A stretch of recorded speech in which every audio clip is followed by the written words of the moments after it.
Hey guys, it's me, Muddy, from the Whiteboard Academy, where we are on a mission to help others unlock awesome through visual thinking. Hope you're doing well. I am coming to you today with a short broadcast, coming to you from my home studio here in Muddy Hollow, in the unfinished attic where it's about 95 degrees. So if you see me sweating a little bit, you'll know why. So there was a recent question in the graphic facilitation group. So it's a Facebook group of visual practitioners like myself, asking about tools that people use to organize their images, organize their photos, organize their kind of images like this, or graphic recordings like the one I have behind me. And I have been using this really awesome tool that I thought I would come in and do a quick 5 or 10 minute demo to let you know. It's not perfect, but it's all good, because when I started the Whiteboard Academy, I gave up perfect in favor of awesome. And this really is an awesome tool. So what I am going to show you is a tool called Google Photos.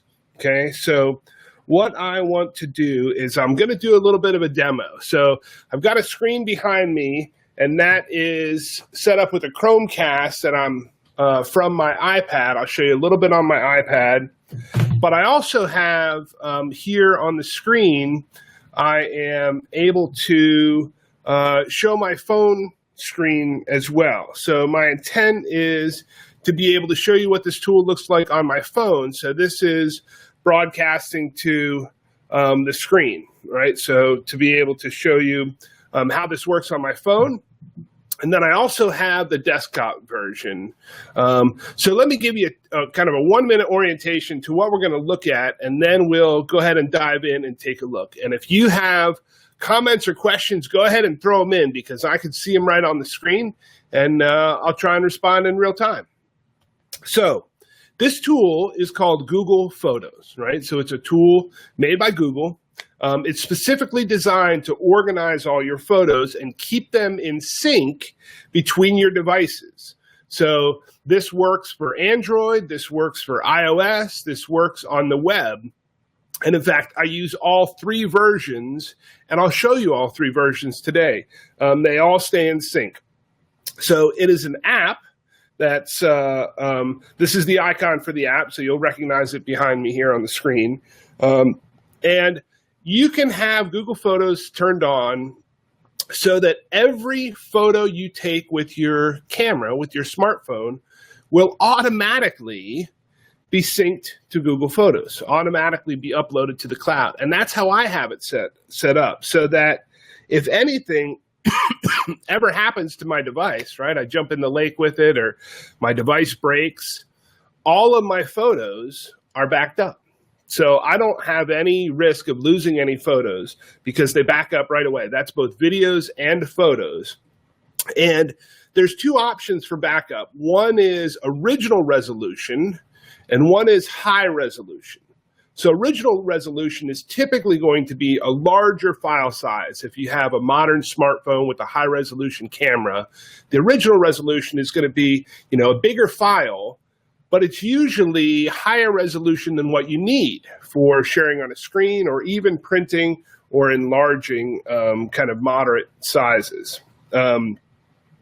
High resolution is a setting that you can choose. And if you choose high resolution, here's the beautiful thing. If you choose high resolution, you have unlimited storage via Google Photos in the cloud. So you can save all your photos. You'll never run out of space. If you use original resolution and you use both photos and videos, eventually you may run out of space, right? However much space you have with Google, and I think that's shared between Google Drive and Gmail, it's still plenty of space, right? It's in the gigabytes. And you can purchase more relatively cheaply. So if you want to keep original resolution so you don't lose anything, totally cool. Just wanted you to understand there's 2 options. And if you choose high resolution, you get unlimited storage. So that's pretty awesome. All right. So let's see what it looks like. I think what I want to do is show you first what the interface on my phone looks like. And then I will show you maybe on the iPad or on the desktop as well, right? So you can see the Google Photos icon here on my phone. You're looking at the phone screen. So when I click on that, it launches into Google Photos. And typically it comes up on this stream of photos. And I'm going to enlarge this so you can see the whole screen. So what this is every photo I have taken or stored, it automatically uploads. And you can put a little loader on your computer at home. So every time it sees an image file on your computer or in a specific location, if you want to point it to a specific location, it will upload that to Google Photos. So there's kind of a desktop app you can load, and it'll bring in, so all of our family photos for years and years and years that we've just been storing on our local computer are now all uploaded to Google Photos for free and unlimited storage. The other feature that is particularly awesome that I wanted to point out on the phone is that it's really easy to organize your images into albums, right? So as a professional graphic facilitator at the Whiteboard Academy, this is one of the great ways that I use this tool. So you can choose individual images and add them to albums, but I want to show you an example of an album. So here's a project I did with a client on big history. It actually includes an image of this poster that's here behind me on the screen, but I'll show you what I've done. So I've added a couple of images into an album. So here is the large scale graphic recording. This is a color corrected, cropped version of the kind of large scale graphic recording, the visual summary. And then there are also some smaller, these were done digitally on the iPad. And if I click on any particular image, right, it now zooms into that image and I can swipe left and right to go through those images. So this is, these are the sketchnotes. These were smaller, these were done on the iPad, right? And then there's a group photo of everyone who was at the event. And then what I always like to do is put my information in the album at the bottom, because you'll notice here at the top of this album are a couple of different tools. So I can stream this, that's the kind of first icon, or there's a share icon there as well. And I'm going to show you that in just a minute. And in fact, what I think I want to do is transition now. Let me find my cursor. Here it is. I want to transition and show you what the desktop app looks like. Right, so we were looking at it on a phone, and it works great, and this is typically how I use it in the moment. When you are sharing via the screen, so right now I have Google Photos connected to a Chromecast showing on this TV right here, it will only show kind of one image at a time. So even though I have an album open on my iPad and it's synced, it's only going to start to show on the screen once I click on an individual image, right? But that's a pretty cool tool, and it's designed like that so that you can essentially do a presentation of images right from your device, okay? So that's how it works via kind of Chromecast sharing or streaming. And the same thing works if you were to do AirPlay. It would kind of show the images directly. So what I want to do now is to transition and show you what the desktop tool looks like. And we're going to wrap up here in just a minute because there's a couple of other tools I wanted to show you. And it's just a little bit easier to demonstrate this in the desktop view. So one of the things that you can do in the desktop view, when you click on an image, you have editing tools, right? So it's very easy to crop images or, add filters or some of the kind of traditional things that you might do with image editing, right? I could put different filters on and things like that. This was a shot at the beach. But since I'm using this primarily as a way to share with graphic recording clients, and what I want to show you is how to do that with albums. So one thing that I've done is I have my whole portfolio here, and you can share this or create a link, right? So I can create a link, Whiteboard Academy /portfolio, and have it come right here to this online portfolio. But at a project by project standpoint, so here is this big history project I was showing you. If I click on this share tool up here at the top, it allows me to get a link, and I can copy this link and now send that in an email to my client, or use a redirect tool or a redirect link so I can set up, whiteboardacademy.com/big-history-project and have it redirect to this link so that I can share it with the client, and they'll be able to come right here to this album, right? And they can actually, if it's something that you will add to on an ongoing basis, they can join the album, and depending on how you set it, you can set it so they can upload their own images. The way I have it turned on is I'm the only one who can upload images, but they can all view them. And so here is where a client has joined, so that any new photos I add to this, they'll get a copy of that. So this is a great way to share these project portfolios with clients. But then the last tool that this person was asking about in the graphic facilitation group is how to use this with tagging, how to make this searchable. And here's two things where this tool, Google Photos, really shines. So for any particular image, if you click on it, there's an info button here. And so for every image, it will automatically bring in the file. And if it's taken with a smartphone, it'll show the location. So here's the second, actually it didn't look like I had location turned on for these, but oftentimes it'll show the location here, but it also allows a spot up here for a description. And so this is where you can put in your own tags, right? So I have added a couple of hashtags here for this image.